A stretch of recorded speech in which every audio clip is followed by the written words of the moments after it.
শহীদ রাষ্ট্রপতি জিয়াউর রহমানের 89তম জন্মবার্ষিকী উপলক্ষে আজকের এই কম্বল বিতরণ কর্মসূচিতে উপস্থিত সকল মা বোনেরা, আপনাদের কাছে প্রথমে আমি হাত জোর করে ক্ষমা চেয়ে নিচ্ছি যে আপনাদেরকে সকাল থেকে অপেক্ষা করতে হচ্ছে।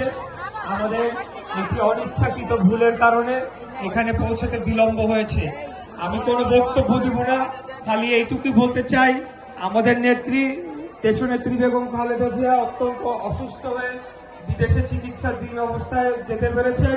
এই খুনি ফ্যাসিস্ট হাসিনার পতনের পর ওনার চিকিৎসার ব্যবস্থা হয়েছে। আপনারা ওনার জন্য দোয়া করবেন যাতে উনি সুস্থ হয়ে বাংলাদেশে ফেরত এসে আমাদেরকে আবার নেতৃত্ব দিতে পারে। কম্বল দেওয়া হবে, একটু ধৈর্য ধরেন। আপনারা সারাদিন ধৈর্য ধরেছেন, 8-10 মিনিট ধৈর্য ধরেন।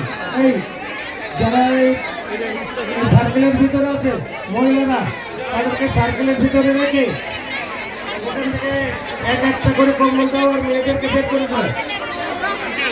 কম্বল হাতে হাতে যাবে আর একটা বের করে দেবে, যেন দ্বিতীয় কোনো ব্যক্তি ঢুকতে না পারে।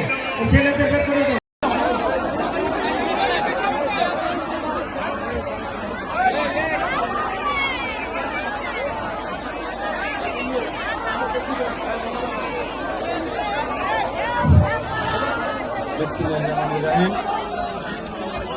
আমি